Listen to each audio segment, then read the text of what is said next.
ไปล่วงเลยไปมันจะได้ความเพียรความอดทนของมันในตัวดอกบ่ได้ฝึกยากดอกมันเป็นเอาเองดอก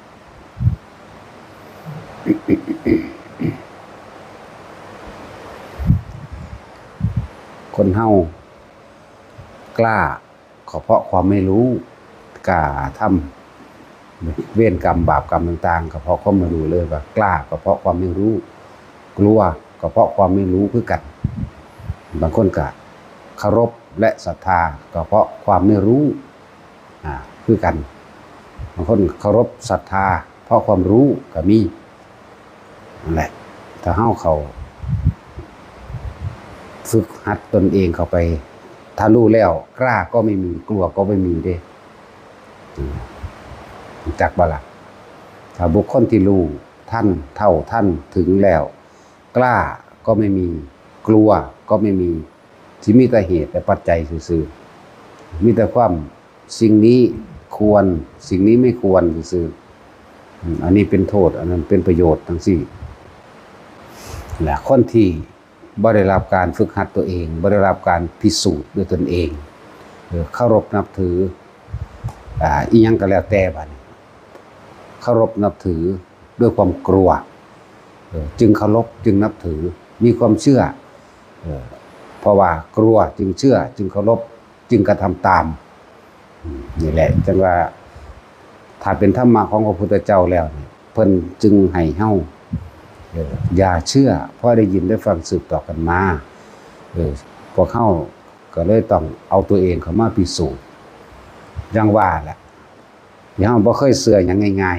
ๆแต่ว่าเฮาก็บ่ได้คัดค้านเด้ฟังไว้แม้ธรรมะของพระพุทธเจ้านี่ศึกษาอ่านมาเรื่อยเด้แต่ว่าท่านเข้าโรงเรียนพุ่นเด้อันหมู่พ่อใหญ่เบอร์พ่อใหญ่อินสมัยตะกี้โรงเรียนวัดพ่อใหญ่เบอร์พ่อใหญ่อินเด้เป็นผู้สอนธรรมะสอนนักธรรมตรีโทเอกเฮาก็ไปฟังอยู่หั่นแหละแล้วเฮาก็วิเคราะห์เอาเองตั้งแต่บ่ทันเข้าโรงเรียนพุ่นไปฟังไปมันก็เว้าเรื่องพอพระพุทธเจ้าชื่อว่าสุทโธทนะแม่ชื่อว่าสิริมหามายาเกิดที่กรุงกบิลพัสดุเพิ่นก็เว้าไปโดยปฐมโพธินั่นแหละแต่ว่าหลายๆอย่างที่เว้าไปลึกล้ำไปเลยก็สิเก็บความคำถามไว้ในใจเจ้าของคืออันใดจริงอันใดบ่จริงนะเก็บคำถามแล้วก็สิมีความรู้สึกว่าต้องพิสูจน์เอาเองให้ได้มันเป็นมาแต่น้อยพุ่นเด้คำว่าไม่เชื่อเลยทีเดียวไม่เคารพนับถือเลยทีเดียวบ่แม่นลบลู่ดูถูกเด้มันสิอยู่กลางๆของมันสิมีอันนึงว่ากูต้องรู้เอาเองให้ได้กูบ่เชื่อไผนะความหมายมันบ่เชื่อแต่ว่าบ่แม่นลบลู่แล้วก็บ่แม่นว่าผิดหรือถูกบ่ได้ว่าแต่มันสิมีอันใดอันหนึ่งที่เฮ็ดให้เฮาเข้าไปพิสูจน์เอาเองจังว่าหลายๆคนเด้ออย่าเชื่ออีหยังง่ายๆแต่ว่าก็บ่แม่นว่าคัดงานไว้ทีเดียวเด้จนว่าเฮาสิได้พิสูจน์ด้วยตัวเองนั่นแหละคนเฮานี่กลัวความไม่รู้เข้าใจว่าย่านความบ่รู้เด้ถ้ารู้แล้วนั่นกลัวจึงไม่มีเด้บัดนี้นี่มันต่างกันอยู่เด้อกลัวเพราะไม่รู้กล้าก็เพราะไม่รู้คือกันนั่นแหละธรรมะของพระพุทธเจ้าจึงเป็นอย่างที่ท้าทายเพราะว่าต้องเอาตัวเองเข้าแลกนะต้องเอาตัวเองเข้าไปแลกเมื่อความไม่รู้ถูกเปิดเผยแล้วด้วยประสบการณ์ของตัวเองรู้แจ้งเห็นจริงด้วยตัวเองแล้วกลัวก็บ่มีกล้าก็บ่มีและความหนักอกหนักใจหรือว่าการถูกกดขี่บังคับอิทธิพลแห่งความไม่รู้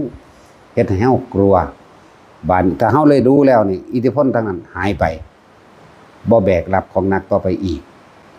กล้าก็ไม่กล้ากลัวก็ไม่กลัวได้บัดหมายถึงว่าทุกๆคนต้องพิสูจน์ด้วยตัวเองเด้อต้องพิสูจน์ด้วยตัวเองยังก็สร้างเพิ่นถึงว่าอย่าเชื่อเพราะได้ยินได้ฟังสืบต่อกันมาอย่าเชื่อเพราะกระทำสืบต่อกันมาโดยประเพณีพร้อมอย่าเชื่อเพราะว่าบุคคลผู้นั้นสมควรเชื่อ ว่าธรรมดาบ่ อย่าเชื่อเพราะว่าการดลเดาด้วยเหตุผลของตนนักวิชาการหรือนักหลักการทั้งหลายส่วนมากเรียนธรรมมาแล้วเรียนพุทธศาสนามาแล้วนะสิเป็นเริ่มเป็นนักวิชาการบ่แม่นนักประสบการณ์บ่ต่างกันดอกกับอันเด็กน้อยซุมื้อนี่ไปเรียนเกษตรแล้วมาสอนพ่อสอนแม่ทำนาเนี่ยมันสิรู้จักร้อนรู้จักหนาวรู้จักฝนตกฟ้าร้องมันสิรู้จักลกกาดำหน้ามันสิรู้จักดินอ่อนดินแข็งมันสิรู้จักแม่มันหยังแต่ว่ามาสอนเข้าใจบ่ล่ะนี่แหละจึงบอกโอ้ยอย่าหลักการหลายอย่าเอาแต่หลักการอย่าเอาแต่วิชาการมาใส่หลายเอาประสบการณ์ใส่กันโลดนั่นแหละพวกสอนเกษตรมันเคยเห็นหน้าพ่อปีบ่มันเคยเริ่มต้นตั้งแต่ไถหุดหน้าบ่ไถหุดหน้า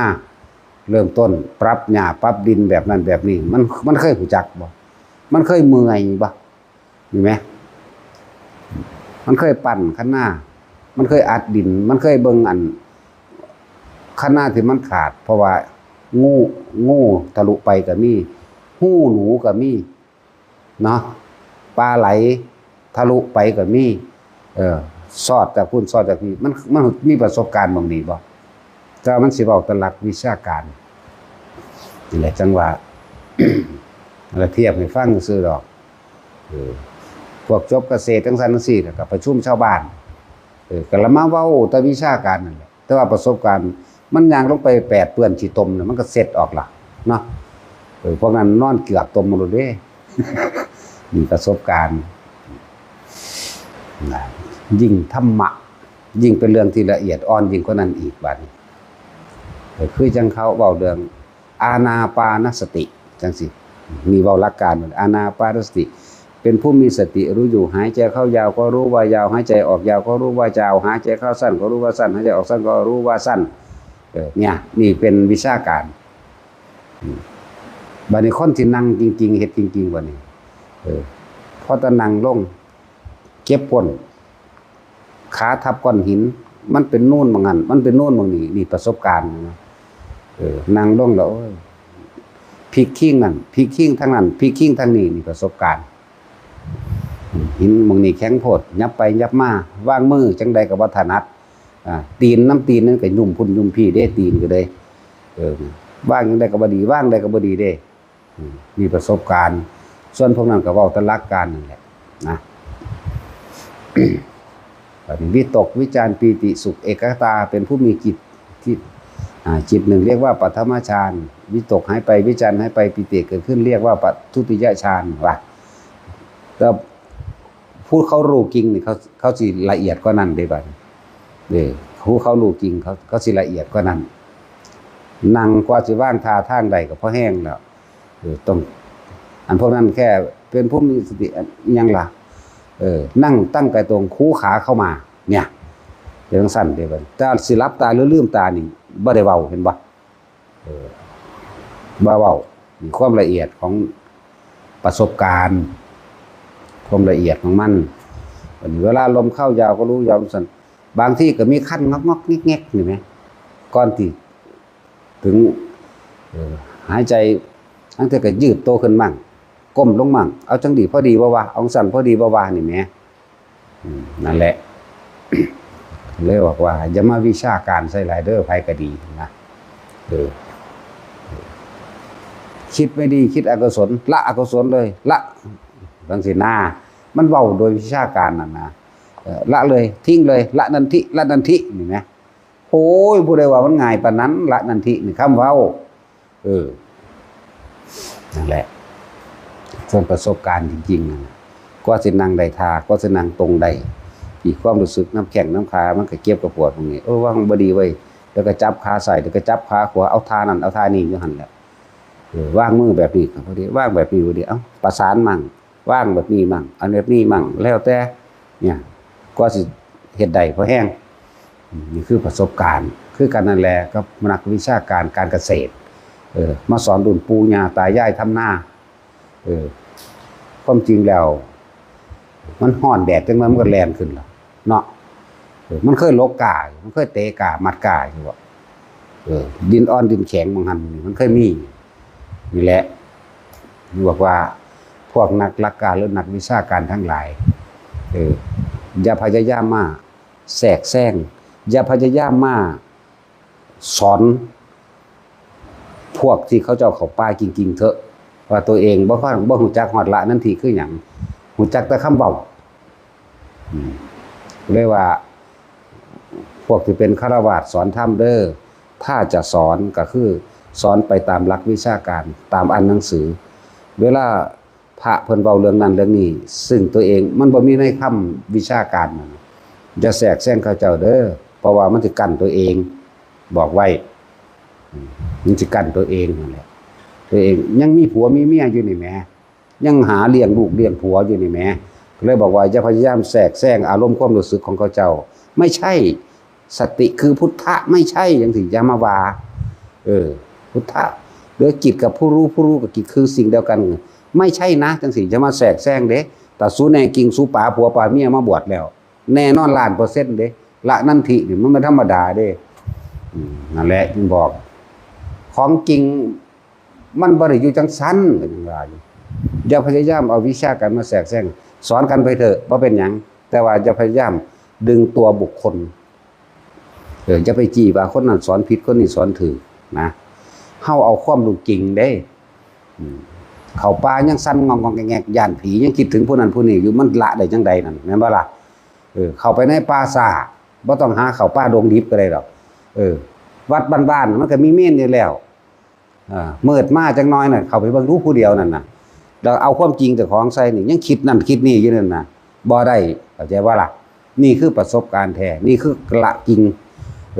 พวกเขาปฏิบัติจริงเขาเบิ่งกายกับใจเจ้าของเบิ่งความรู้สึกเจ้าของ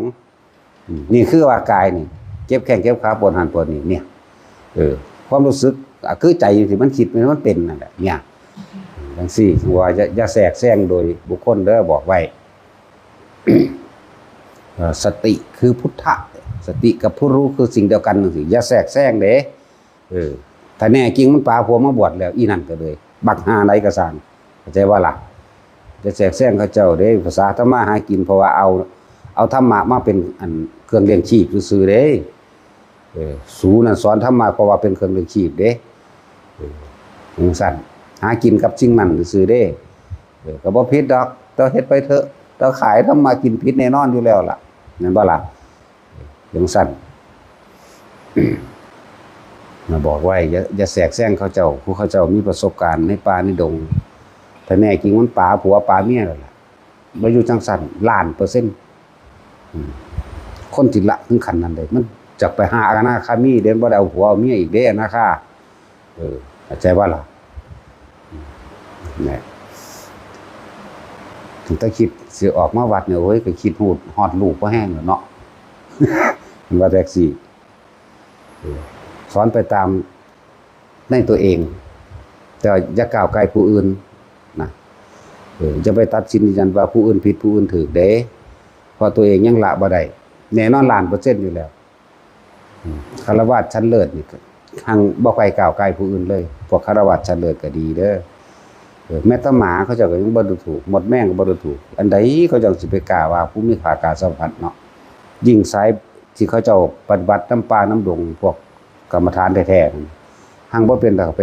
ก้าวไกลเขาเจ้าเด้เฮาก็เฮ็ดไปตามของเฮาโลดเด้อเพราะว่าเฮาประกอบอาชีพโดยการแบบนั้นใจว่าหลัก คือกันล่ะครับอันครูสอนเกษตรนักวิชาการเกษตรมาให้ความรู้นักเกษตรปู่ย่าตายาย50-60แล้ว70-80แล้วก็มีมาสอนวิชาทำนาให้เขาเจ้านะว่าล่ะเขาเจ้าก็ไปฟังหนังสือล่ะเพราะได้ปุ๋ยฟรี ที่จริงเขาเจ้าฮู้จักเบิดนั่นแหละและความรู้ทั้งหลายที่นักวิชาการการเกษตรทั้งหลายก็มาถามเอาพวกเกษตรจริงๆนี่นะพวกลงมือดำหน้าเตะกาจริงๆนี่นะดินอ่อนดินแข็งดินเหนียวดินนั่นดินนี่พากันลกหญ้าน้ำหน้าเข่าพี่เด้พวกของแท้มันมั้ย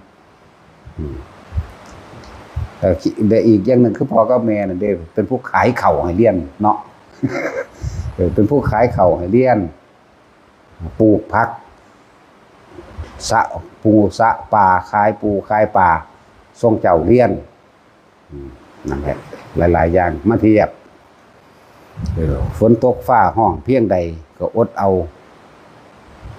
ย่านลูกบ่มีอยู่บ่มีกินย่านบ่มีเงินส่งลูกเรียนเห็นบ่ล่ะนั่นคือชาวไร่ชาวนาที่เป็นแบบนั้นฟ้าเหลี่ยมผู้พับหัวใจเสียวพรับลงย่านจะตายปะลูกวันธรรมดาบ่ฟ้าห้องเปี้ยงหรือพากกไม้กกไหลโอ้ยคิดหาลูกเด้ลูกกูอยู่จังไดน้อเด้เนี่ยส่วนบ่คอยห่วงเจ้าของนี่คือประสบการณ์ที่ชาวไร่ชาวนาเขาเป็นแต่ส่วนนักวิชาการกันเรียนจบมาแล้วกันอยากลักษณะว่าเท่าเจ้าเฮ็ดจังซี่มันผิดมันบ่ถูกจังซี่นะเวลามาอบรมเกษตรกรตัวจริงหน้าดำคำเครียดเกียกตมอยู่เด้ล่ะใส่เดือนน้อยใส่เดือนใหญ่เขาก็จับเบิ่งบางหันมึงนี่เด้แม่นบ่จังซี่หรือมึงก็บ่เคยดำหน้าบ่ถ้าบ่เคยดำหน้ากูศูนย์ใส่โลได้กูสิว่าเว้าเรื่องทำหน้านี่เนาะตะกี้เอาไถไม้ไถควายมันก็เฮาก็เมื่อยเพราะเฮาควายมันก็เมื่อยเพราะมันก็กินหญ้าศูนย์นี่มันดักหางมันขึ้นติเนาะตัดสินศูนย์ให้มันได้สั่นเจ้าของก็เมื่อยเพราะเจ้าของมันก็เมื่อยเพราะมันแต่ว่าอารมณ์เฮามันศูนย์มั้ยดักหางใดขึ้นไปตำต่อปักหักซ้ำก็เพราะพ่อแม่ให้อีกต่างหากธรรมดาบ่หิวข้าวแห้งกี้หนังต้องแอกธรรมดาบ่นี่ประสบการณ์เขาจี้หนังต้องแอกกินเด้ของเอาหนังควายเฮ็ดเนาะจี้แล้วมันเมื่อยหย่ำบ่ขาดดอกอมไว้ธรรมดาบ่นั่นแหละเขายอมรู้รสชาติในกายของเขาเองเมื่อยหิวบางที่ก็เหยียบตอไม้ตำไม้เหยียบเปลือกหอยบาดหน่อยๆก็มีบาดละลายก็มีแต่อดเอาปฏิบัติธรรมก็คือกันแบบนี้ก็เลยรู้ว่านั่งท่านั้นนั่งท่านี้นะขาเจ็บหันขาเจ็บบ่นี่นั่งก็สิเรียบเรียงมันได้ก็สิน้อมเข้ามาสู่ลมหายใจได้จริงๆอะไรบ่ต่างกันดอกที่บอกว่าอย่ามาวิชาการอย่ามาหลักการใส่เด้อถ้ามันได้จริงๆมันผู้หญิงก็สร้างมันอยู่วัดล่ะ1,000,000%จากบ่ล่ะอนาคามีเว้ยจังสิละได้จากบ่ล่ะจังสั่นตัวแต่บ่หาตาพุ่นก็ได้พวกคฤหัสถ์เสด็จโสดาสกิทาคาก็ยังมีความเสพกามกันอยู่จังซี่แต่เขาสิบ่แทรกแซงไผนี่คือสิ่งที่สังเกตได้นะยิ่งอนาคามียิ่งบ่ได้สนใจตัวนั้น บ่มีความยินดีพอใจในรูปรสกลิ่นเสียงสัมผัสและอารมณ์ความรู้สึกความวับวิวในอารมณ์อรูปราคะนี่บ่มียิ่งอนาคามีแล้วแล้วเลยบ่มีแนวนั้นแต่ว่ามาฟังว่าสิไปรู้ถึงขันธ์ว่าสติคือพุทธะไม่ใช่นะอย่างนั้นอย่างนี้บางคนก็ไปสนับสนุนไปนะอย่าว่าแต่พระสอนเลยฆราวาสก็สอนได้แต่ว่าสุจะแทรกแซงของจริงบอกให้ของจริงเด้จะไปแทรกแซงกันนี่เจ้าของมันยังปลอมอยู่เด้นั่นน่ะข้าวเดียวกันแล่นไปหับลูกอยู่มั้ยเนาะเขาบ่มีลูกเด้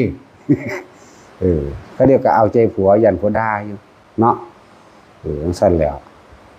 เฮาเอาของจริงมาเว้าเด้เฮาบ่วิชาการกับไผเด้แล้วแต่หีแม่มึงสิเข้าใจบ่เข้าใจเด้จังซั่นเด้บ่เรียกตนดอกทั้งบอกไว้ซื่อๆบ่เรียกตนแล้วก็บ่ฮักอีกซื่อๆอยู่แต่จะไปแทรกแซงเขาเจ้าอย่าไปแทรกแซงเขาเจ้าในตะกองบ่มีประสบการณ์นะภาษานั่งอยู่ในมุ้งในห้องแอร์แล้วสิมานั่งเดี๋ยวพอหาหน้าที่สำบ่ผู้ดอกนั่งไปเลยของเขามันโสเด้นั่นแหละมันบ่แม่นการรักษาศาสนามันเป็นการทำลายก็เลยบอกว่าอย่าไปแทรกแซงนักปฏิบัติให้ส่งเสริมและสนับสนุนตัวอันนั้นมันทำได้โดยการเข้าใจว่าตัวเองเป็นผู้รู้กว่ามันบ่แม่นเด้เขาของจริงเด้กายกับใจเขาเด้เป็นตำราเขาก็ได้คือการเพียงแต่เขาบ่เว้าอันนั้นแค่เรียนตำราซื่อเนาะ จังว่าหลายๆคนกล้าเพราะความไม่รู้แต่เข้าใจว่าตัวเองรู้เพราะว่ายังเป็นนักวิชาการ เพียงสั้นกล้าแบบนั้นก็มีเด้แต่ผู้รู้จริงๆนี่รู้เข้ามาในกายในใจเจ้าของรู้จักละการพูดดีก็ขึ้นหาเจ้าของการพูดร้ายก็ขึ้นหาเจ้าของนี่เขาก็เลยรู้จักว่าเป็นมัชฌิมาเป็นกลางๆสั้นอะไรสำหรับนักปฏิบัติอานาปานสติจริงๆเลยบ่จำเป็นต้องว่านั่งท่าเดียวจากเวลานั่งเนิ่งๆก็ได้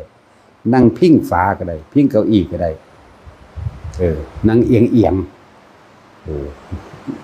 นั่งแบบได้ก็นั่งเถอะ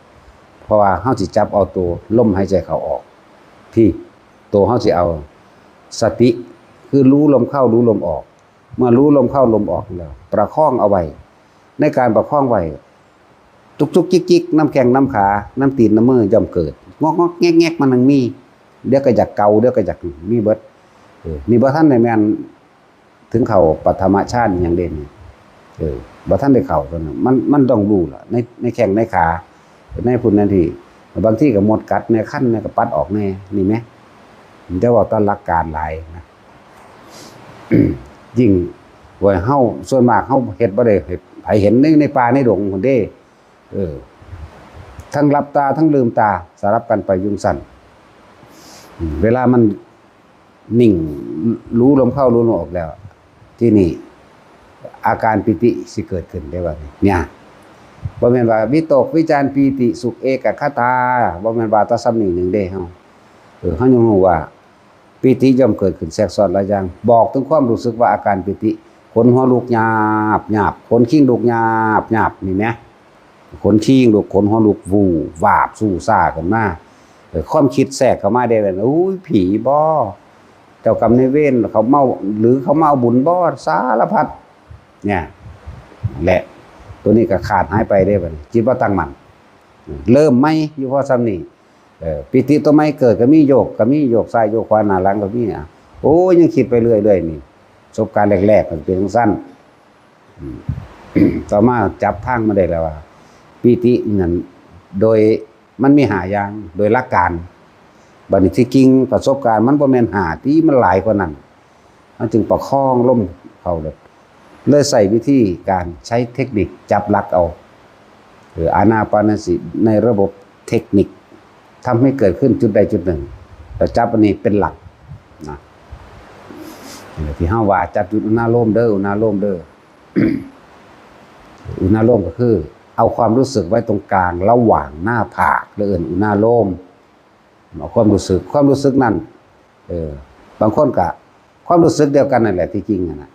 บางคนก็ว่านิ่มๆนุ่งๆเด้อบางคนก็ว่าเป็นขึ้นนักเดียมนี่แหละอยู่ในกลางหน้าผากนะครับบางคนก็ว่าตุ๊บบางคนก็ว่านึบ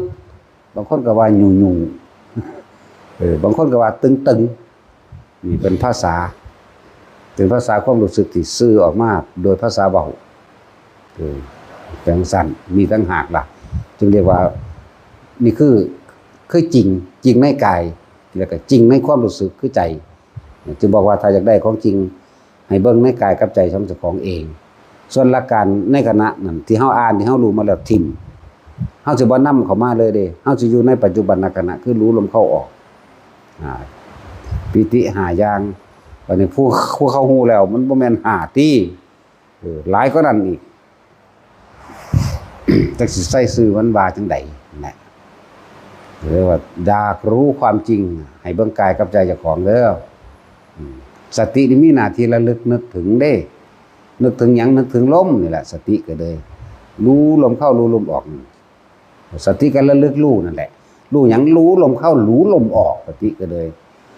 รู้ประคองไว้บ่ให้มันคิดไปทางใหม่นะ บัดนี้ปิติมันก็เกิดบางคนก็ขนหัวลุกบางคนก็เป็นคือหญ้าค่าเกิดเต็มหัวเป็นแผงซากลากอยู่ธรรมดาบ่เป็นตัวแข็งตัวกึ่งวื้อขึ้นธรรมดานี่ก็อย่างนึงบางคนก็อิ่มสะอึกสะอื่นตันเขาในจุกข้อนี่คือสิให้บางคนก็ให้เลยก็มีสิแม่นี่บัดนี้เฮาเลยหาวิธีว่าเฮ็ดจังได๋เฮาสิคมปิติทั้งหลายอย่างอื่นไว้ให้ได้แล้วเฮาสิเอาปิติเดียวมาเป็นเครื่องอยู่เลยว่ากรรมฐานเฮ็ดอันเดียว หาเครื่องอยู่เป็นวิหารธรรมอันเป็นจุดหลักของมันนะเลยบอกว่าจับจุดนาโลมเดี๋ยวเขาสิหาว่าเขาไปเชื่อมจิตอีกแล้วเขาว่าเหตุจังซี่มันบ่เกี่ยวกันเด้อยาวกูไปเกี่ยวได้กูบ่ได้สนกับสิ่งเหล่านั้นเด้ อุณาโลมหมายถึงสี่เส้นหน้าผากเด้ จุดกลางระหว่างกลางจุดระหว่างกลางหน้าผากพระนาราชอันเนี้ยนาราชแปลว่าหยังสั่นแปลว่าหน้าผากว่าบอกอุณานี่คือจุดกลางระหว่างกลางหน้าผากเขาจะเอาอาการปิติมาจับเป็นจุดเดียวเขาจะเอาอันอื่นนี่กันนี้คือความละเอียดละอออย่าพานตัวนี้เด้อภัยก็ดีหมายถึงว่าอย่าพานเบื้องต้นเด้ออย่าวิชาการหลายอย่าหลักการหลายอย่าเอาแต่ยอดหลายถ้าบ่ได้ต้นเฮ็ดจังได๋มันก็บ่ได้ยอดนั่นแหละอนุบาลซะก่อนตัวให้เอาอนุบาลซะก่อนจับจุดนี้ได้มันได้ซะก่อนแล้วมันจะคอยเคลื่อนที่ไปเองของมันดอกเหลือเฮาจึงมีหน้าที่รู้กับมันอยู่เฉยๆแล้วบาดทุกคนจับลมได้จับจุดหน้าลมได้เป็นเครื่องอยู่เป็นวิหารธรรมเป็นเครื่องอยู่ของความรู้สึกของเองถึงสั้น พบมันก็เกิดบ่ได้ละเพราะว่าจิตบ่คิดมันบ่คิดบ่นึกไปหาบุคคลอื่นความจริงคือเฮานึกกับบุคคลอื่นปุ๊บจิตคิดไปปุ๊บถึงบุคคลที่รู้จักมโนหมายถึงภาพจำมันนั่นแหละมันก็หูจักภาพพวกนั้นเลยปานเฮาคิดปรุงแต่งต่อในความพอใจและบ่พอใจเกิดเรื่องว่าวิญญาณจิตมโนวิญญาณก็คือเกิดความรู้สึกพอใจและไม่พอใจกับบุคคลนั้นพบก็เลยเกิดบัดนี้เฮาหาวิธีใช้เทคนิคว่าเฮ็ดจังได๋พบสิบ่เกิดเพราะว่าจิตก็อาศัยการคิดมันต้องมีที่รองรับมีที่ตั้งมีจุดหมายในการคิดถึงอย่างเช่นคิดถึงบ้านนั่นแหละเริ่มต้นคิดถึงบ้านปุ๊บภาพบ้านเจ้าของก็เกิดขึ้นเองภาพเตียงนอนเจ้าของเกิดขึ้นอย่างที่มันอยู่ในบ้านที่เจ้าของจำไว้นั่นแหละนั่นมันมีที่ตั้งแล้วบัดนี้มันสินึกไปหมายว่าถ้ามันนึกไปแล้วมันต้องก่อเกิดอารมณ์ใดเมื่อมันก่อเกิดอารมณ์ใดพบย่อมเกิดนี่แหละคือเฮ็ดจังใดได้เลยว่าพยายามที่สิอยู่กับตัวเองโดยอาศัยลมหายใจอานาปานสติคือรู้ลมเข้าออก อาศัยกายเวทนาจิตธรรมเป็นหลักอยู่แล้วบ่ถิ่มฐานนี่มันก็เดินตรงเข้าสู่โพชฌงค์7คือกันนั่นแหละ บางทีมันก็ลืมคำถามว่าสิตอบให้อยู่ก็เลยยังเกี่ยวกับอันนี้แหละ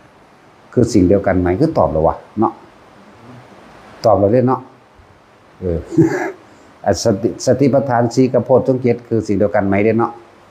คือสิ่งเดียวกันนั่นแหละแล้วเฮาก็ตอบอย่างยาวให้เลยทำความเข้าใจให้ดีโพธิปักขิยธรรม37อย่าง37หมวด37อาการกระทำสิ่งหนึ่งย่อมกระเทือนถึงสิ่งหนึ่งรวมแล้วคือ37อย่างถ้าถึงแล้วคือถึงทั้งกันเป็นสิ่งเดียวกันทั้งหมดเข้าใจว่าล่ะมันรวมอยู่ในหันล่ะกับสติปัฏฐาน4นะสติปัฏฐาน4อิทธิบาท4เนี่ยก็ต้องมีฉันทะมีความยินดีมีความพอใจในการสิรู้ในสติปัฏฐานคือลมหายใจเข้าออกกันบ่ก็มีวิริยะอีกเนาะแน่มันก็มีอยู่ในหังโตของมันเองก็มันก็เลยเทื่อนถึงกันเบิดแล้วมันก็ไปลงที่มรรคมีองค์8คือเก่าอยู่มั้ยมันว่าซั่นตัวสุดท้ายมั้ยก็มรรคมีองค์8นี่ก็เขาอยู่ในหันน่ะเลยจังว่าบางอย่างเฮาจะอธิบายละเอียดเกินไปแต่ว่าคนผู้นั้นบ่ได้ศึกษาในลักษณะศึกษาจริงศึกษาทั้งกายทั้งใจหลักการกับตัวใจเทียบซะกันของเฮามันจอแต่แนวนี้นะเฮามกแต่อยู่ในนี่นะของเพิ่นบ่ได้มกปานนั้นดอกก็สิฟังบ่ออกนะเฮามันมกมุ่นแต่ในตัวนี้เลยเข้าใจบ่มกมุ่นกูต้องรู้แจ้งเบิดทุกอย่างอยู่ในนี่กูต้องเฮ็ดเป็นเบิดนะบางทีเฮาจะอธิบายบ้านนี้หาลางคนก็ไปจับว่าแต่จุดเดียวน้อยๆมาถามเฮานะก็เลยเว้าจักสิว่าจังใดน่ะเลยถามซุมื้ออันพวกอันคืออะไรนะคือหยังก็สร้างแมงนะเนาะ หลายคนก็บ่เข้าใจคำว่าปัจจุบันคิดหาแต่แนวเทียบว่าคือหยังอันนั้นเอิ้นอดีตทั้งเบิดจักว่าล่ะนั่งนึกเอาให้จากสงบแบบนั้นอันนั้นมันบ่สงบดอกบ่ต้องห่วงความสงบดอกแล้วก็บ่ต้องห่วงอันเห็นนั่นรู้นี่ดอก บ่ต้องห่วงมรรคผลดอกบ่ต้องห่วงอันใดเลยขอให้รู้อยู่กับลมหายใจเถอะมันทั้งสงบดอกแค่รู้ลมเข้ารู้ลมออกมันทั้งสงบดอกบ่ต้องไปอันยังละสมาธิคณิกะสมาธิอุปจารสมาธิอัปปนาสมาธิเป็นอย่างนั้นเป็นอย่างนั้นเป็นอย่างนั้นว่าเด้ฝึกไปเถอะแค่รู้ลมหายใจเขาออกเรื่อยๆการเวลาเนิ่นนานที่เฮาสังสมไปเรื่อยเฮาสิหูจักซื่อมันดอกเฮ็ดเป็นก่อนหูจักที่หลังสิบ่ดีกว่าบ่แม่นบ่ล่ะความสงบก็บ่ต้องไปห่วงดอกเด้อนี่ห่วงลมนี่โลดอย่าเอาความระลึกรู้อย่างอื่นระลึกรู้ลมเข้าลมออกอย่างเดียวสงบบ่สงบก็สร้างของมันดอกขอให้ดูลมเถอะหรือว่าเฮาเน้นคือหยังเนี่ยตัวนี้เป็นวิธีที่ได้ผลเร็วเป็นวิธีที่บ่ต้องไปอิหยังอีกมากมายนะในลมหายใจมันจึงเน้นเขายังอีกล่ะเขาถามยังแหละลืมแล้วว่าสิตอบให้ก็เลยบ่ฮอดมื้อก็ลืมล่ะสั่นเตือนนักวิชาการทั้งหลายอย่าแทรกแซงนักปฏิบัติเด้ออย่าแทรกแซงมันมีลึกยิ่งกว่านั้นที่บ่ได้เขียนไว้ในพระไตรปิฎกมีลึกกว่านั้นเพิ่นเขียนไว้เป็นกลางๆพ่อผู้ใดเข้าไปศึกษาพอเป็นไปได้แต่จากรู้จริงๆรู้กายรู้ใจเจ้าของต่างหากจากละจริงๆคือบ่มีอารมณ์เท่านั้นละจริงๆบ่มีอารมณ์หักไผสั่งไผเด้บ่มีอารมณ์เลยขาดจากความเป็นตัวเป็นตนได้แล้วคือสุญญตาสุญญะมาแปลว่าสัญญามันจากคำว่าสัญญาตามาจากคำว่าอัตตาจากว่าขาดจากความรู้สึกในความมีความเป็นแล้วเรียกว่าสุญญตาแต่ของเฮาเองบ่ที่บ่ทันได้ขาดนะมันยังมีอยู่เวลาจากอุเบกขาบ่บุอุเบกขาสิ่งที่อุบัติขึ้นหมายถึงสังขารทั้งหลายทั้งปวงอุบัติขึ้นกระทบเนี่ยสิ่งทั้งหลายทั้งปวงอุบัติขึ้นแล้วกระทบถ้าคนถึงจิตอุเบกขาแล้วไม่หวั่นไหวจากว่าล่ะแต่ว่าตัวเองนั่นน่ะยังหวั่นไหวอยู่เด้หวั่นไหวเพราะหยังอยากเถียงเอาชนะแค่คำนั้นเข้าใจว่าล่ะโดยเอาวิชาการมาคิดใจเห็นมั้ยเอาวิชาการนะเอาวิชาการนะไม่ใช่นะสิไม่ใช่ผู้รู้นะไม่ใช่พุทธะนะสินะนั่นแหละแต่ว่าพวกเขาถึงแล้วนะไม่ใช่อะไรสักอย่างจะก็ล่ะทิมเบิดเราเด้รุ่นนั่นล่ะทิมเบิดเราเด้อถูกก็ไม่มีผิดก็ไม่มีบุญก็ไม่เอาบาปก็ไม่เอาขนาดนั้นเลยปัญญาก็ไม่มีแต่ว่ารุ่นนั้นล่ะเราจะไปแทรกแซงนักปฏิบัติเด้อไปก็ดีมันข้าเจ้าสิบ่อีหยังก็ช่างเถอะมันสิเฮ็ดให้ผู้อื่นเขวแต่ของสิสอนผิดเมื่อเจ้าของผิดแล้วนักกว่าผู้อื่นเด้สิบอกให้สอนผิดหนักกว่าเด้มันปิดบังเจ้าของมันเลยกลายเป็นมานะคือใจ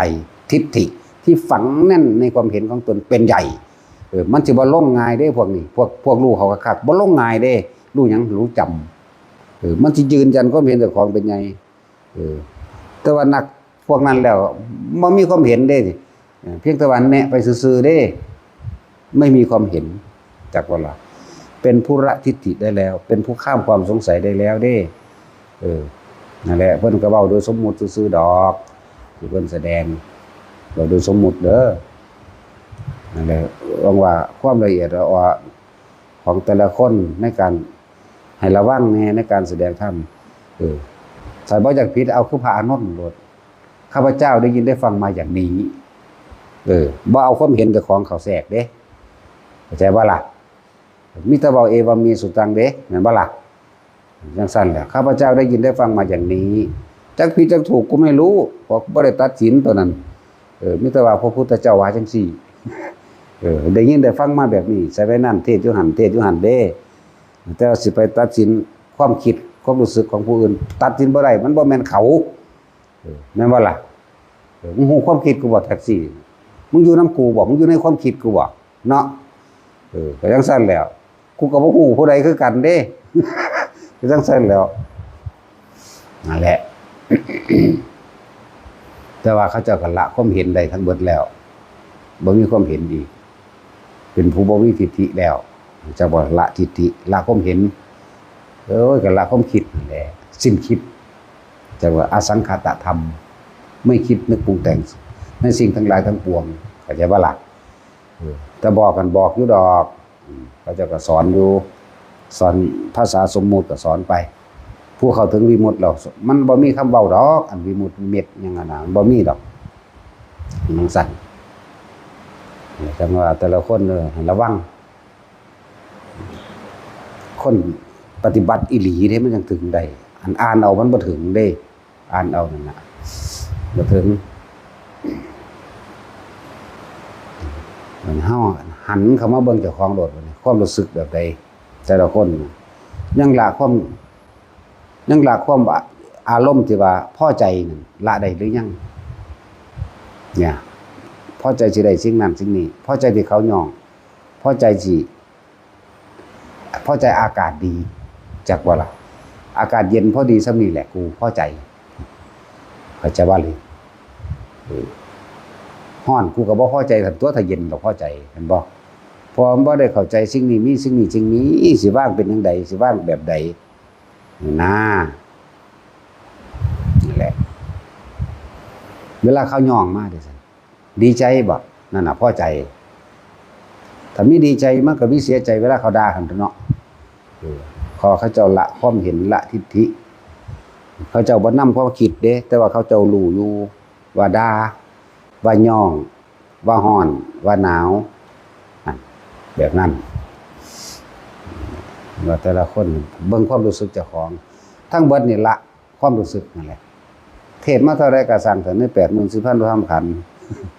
ละอาสวะตัวเดียวอารมณ์ความยินดีพออารมณ์ความรู้สึกที่ยังคล่องอยู่บัดนี้ถ้าละเบิดแล้วเด้ญาณเด้อาสวะขยายานคือรู้เด้บัดนี้ญาณรู้ทันเด้นั่นรู้ท่านความคิดปรุงแต่งทั้งหลายนะมันก็ละมันก็บ่เกิดอารมณ์ตัวแต่บ่คิดหยังแม่คิดถึงบ้านดูโอ้ยเป็นห่วงนั่นเป็นห่วงนี่นั่นอารมณ์เกิดล่ะมันว่าซั่นเป็นห่วงบ้านคิดถึงคนเป็นห่วงคนคิดถึงสัตว์ห่วงสัตว์นั่นอารมณ์เกิดจังซั่นให้ช่างจังเน้นพื้นฐานมักเป็นต้นผลเป็นปลายถ้าพวกเจ้าบ่ได้ต้นมันบ่ได้พื้นฐานมันจังได๋มันสิไปได้ยอดเนาะเฮ็ดไปเรื่อยๆจับจุดอันเป็นวิหารธรรมของตัวเองได้แล้วทรงฌานได้แล้วก็ทรงไปเถอะแล้วต่อไปก็มีหน้าที่รู้ไปกับมันรู้ไปเรื่อยบ่ต้องไปปรุงไปแต่งอีหยังกับมันรู้จับจุดเดียวเด้อละหรือบ่ละต่อของสิรู้เอาเองดอกเป็นจังซั่นอีหยังอีกคำถามอีหยังอีกว่าสิตอบให้อยู่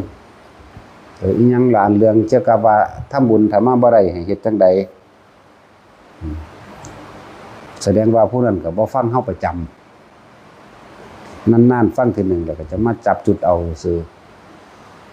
บอกประจำถ้ามาบ่ได้จังสิก็ให้นั่งใจในการอุทิศบุญจักว่าสมมุติว่าเฮาโอนเงินเข้าบาท1 2 บาทก็ช่างเนี่ยขอผลบุญขอผลทานบุญกุศลกรรมดีของข้าพเจ้าจงถึงแด่จักว่าถ้ามาบ่ได้ในทำบุญหยังก็แล้วแต่จงถึงแด่มารดาบิดาของข้าพเจ้าขอมารดาบิดาข้าพเจ้าจงมีความสุขสาธุพ่ออันนี้นะถ้าว่ามาบ่ได้แต่ว่าถามแล้วสิใส่ใจมาฟังคำตอบเฮาบ่เนาะส่วนมากบ่ค่อยใส่ใจปานใดมันเลยขี้คร้านตอบว่ะบ่มาติดตามเด้นั่นแหละแต่คนที่ฟังเฮาตลอดสิบ่ค่อยมีคำถามเพราะว่าหยังมันบ่มีแนวถามเลยมันแปลนเบิดแล้วเด้อันเว้าอยู่ซุมื้อนี่เนาะอันผู้ซ้ำนึงพะแวะมาอันความนั้นความนี้โลดอ่ะนะมันเลยอยากตีปากแมงโลดว่าถามแล้วก็บ่มาติดตามเอาคำตอบเลยบางอย่างเขาก็ตอบให้อยู่นะอย่างสั้นเฮ้ย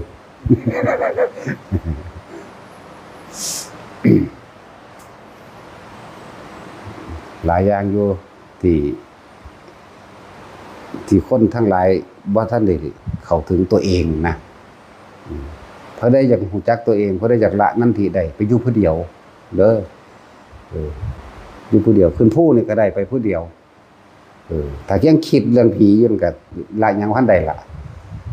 เสียงคอแคกจังซี่ก็ยังคิดอยู่ก็บ่ทันได้หยังล่ะนะแต่ว่าการไปผู้เดียวไปหม่องที่ย่านน่ะดีเด้จากมันสิเข้าถึงมันสิเข้าอยู่ในตัวเองทันทีโลดไปเรื่อยไปเรื่อยไปเรื่อยบัดนี้โอ้ยคิดหาผู้นั้นผู้นี้มาป้องกันผีให้ป้องกันความย้านให้มันก็ป้องกันบ่ได้มันก็เข้าลมหายใจเข้าดูเข้าชินเข้ามันก็รู้ซั่นตัวบัดนี้ว่าแม่นหยังเฮ็ดจังใดวิธีละแท้ๆละแบบใดลมหายใจนั่นแหละละก็ดีแต่ส่วนมากก่อนที่สิไปนี่ติผู้นั้นวาดผีไว้นำทางล่ะเนาะวาดผีวาดสางไว้นำทางแล้ววาดเปรตไว้นำทางแล้วหาวิธีป้องกันตัวท่านได้ไปอยู่จังซั่นแต่กูเจอแบบว่ากูเฮ็ดจังได๋น้อไปล่ะว้าเนาะเนี่ยมันวาดล่วงหน้าแล้วมันเป็นอนาคตไปเบิดแล้วอดีตอนาคตไปเบิดละนั่นบ่มีหยังเท่ากับการไปทดลองอยู่ผู้เดียวดอกเด้อไปอยู่ผู้เดียวตอนนี้เฮาบ่ย้านดอกเฮาอยู่นำหมู่อากลากอยู่นี่เพราะเอาหมู่กันผีไว้บาดสิตายมาผู้ใดสิไปกันนี่ยังให้เจ้าเอาบาดสิตายมาบ่มีผู้ใดมากันนี่ยังให้เฮาเด้อบ่มีผู้ใดมาป้องกันความตายบ่มีผู้ใดมาป้องกันความกล้าและความกลัวให้เฮาได้เด้นั่นแหละจึงบอกว่าพยายามไปผู้เดียวแน่ขึ้นไปจังซี่ไปถึงผู้นี้หรือว่าเสียงฮือๆฮ่าๆคือพากันมีแต่คิดว่าผีจังซั่นผีจังซี่พากันเปิดประตูออกมาเบิ่งแหน่มันผีอีหลีอยู่บ่จักบ่ล่ะแต่ว่าผีอีหลีนั่นล่ะเด้อ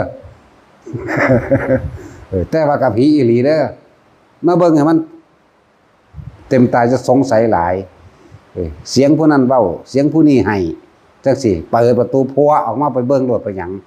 แย่งไฟหาภาพโลดไปหยังถ้ามันยืนยิงแขวกากๆอยู่หั่นกันนั่นแหละเนาะมันบ่ได้มันคิดแต่มันจังมันย้านจักบ่ล่ะเปิดประตูพอพึ่งอยู่กันรีบเข้าลมหายใจตัวมันแม่นบ่ล่ะติบ่ซั่นสิเอิ้นว่าฝึกบ่ก็ฝึกเบิ่งตัวเนาะตี 3 ตี 4ผู้ใดบ่ลุกจิกใส่ส่วงล้นแล้วเห็นบ่ล่ะมันกระตุกอยู่นั่นเอาดีๆเด้อดีเด้หม่องนี้มันมีผีซอยภาวนาเนาะ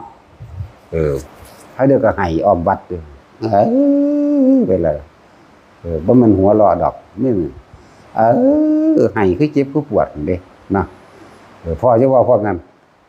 มียินบ่พวกนั้นนั่งมียินบ่พวกนั้นบ่ลูกบ่ภาวนานจกดากโลดบ่ต้องไปลูบดอกกันซ้ำครึ่งๆครั้งหยุมเข้าแอวโลดให้เพิ่นสะดุ้งโยงขึ้นมาโลดแหละมันดีเด้มีผีภาวนาซอยภาวนาเป็นผู้ก็คือกันทางเทื่อมันก็เอามือใหญ่มาจับไหล่เย็นวาบเอาล่ะแต่คิดก็ย่านล่ะแต่อยู่แต่ในร่มอย่างเดียวมันก็บ่มีหยังดอกบอกเป็นตาย่านแท้นะวันดีขึ้นดีก็ย่างขวากไว้นำทางหินนั่นแหละโอ้มันบ่แม่นหินแล้วแต่ว่าเอาไห้ใส่บัดนี้เอาเสียงไห้ใส่เด้ตั้งแต่กี่ลากอันนั้นลากอันนี้ลากงาไม่บากไงสวาดสวดไปเดี๋ยวมันบ่มีเสียงไห้เอาสูจังใดจังหนึ่งครับนั่นลูกได้ก็จกสว่างโลดจึกใส่โลดเพิ่นนั่งดีดดึงขึ้นโดดดับนั่นแหละมันดีแล้วเด้มีผู้ซอยภาวนามีฟุกปุกเนาะตัดสินเจ้าไปไว้เฮือนเจ้าบ่เอาอยู่บ่เอาไปไว้เฮือนเจ้าบ่จักโตจังซั่นแหละของจริงล่ะอันนี้ก็เลยถ้าผู้ว่ายินเสียงไห้ยินเสียงเว้าพากันออกมาเบิ่งโลดเป็นหยังคือพากันนึกคิดเอาเห็นบ่แล้วก็เอามาเว้ากันได้บัดนี้เพิ่นเอามาเว้ากันเจ้าหูยินคือข่อยบ่ตัวนี้คือข่อยบ่อุ้ยจังซั่นจังซี่เว้าไปล่ะบัด เป็นหยังก็บ่เปิดประตูมาเบิ่งเนี่ยแหละมันก็ต้องอย่าเชื่อเพราะคันได้ยินได้ฟังอย่างว่า บ่แม่นได้ยินได้ฟังอันนั้นเด้ผีแท้ๆเด้บัดนี้เนาะเปิดมาเบิ่งโลดมีหยังก็คุยกันกับเขาตัวอยากได้หยังก็ว่าไปตัวมาบุญน้องข่อยเด้อก็เว้าตัวก็เฮาก็เว้าจังซั่นอีหลีแหมจะเป็นซั่นตัวอังหลายกว่านี้อีกแม่นว่าล่ะของเพิ่นจังแม่นหยังว่าดำได้ยินเสียงเทื่อเดียวนึงให้วื้อๆเทื่อเดียวนึงทั้งเทื่อก็เสียงเว้ากันนำทางสำนั้นพากันตื่นเต้นเนาะของเฮามันเป็นโกรธๆเด้บ่ได้เว้าได้ซ้ำนึงนั่นน่ะนั่นสั่นก็เว้าอีหลีนี่แหละแต่ว่าบ่แม่นภาษาเอาปากเว้าจังซี่เด้นั่งซึ้งลึงอยู่ก็เว้ากับคนเป็นกับผีนั่นแหละนั่งซึ้งลึงอยู่หั่นแยกออกตัวจักบ่ล่ะพูดสิจะเว้าไปหยังดอกเพราะสำนั้นแหละยังก็เลยสมาทาน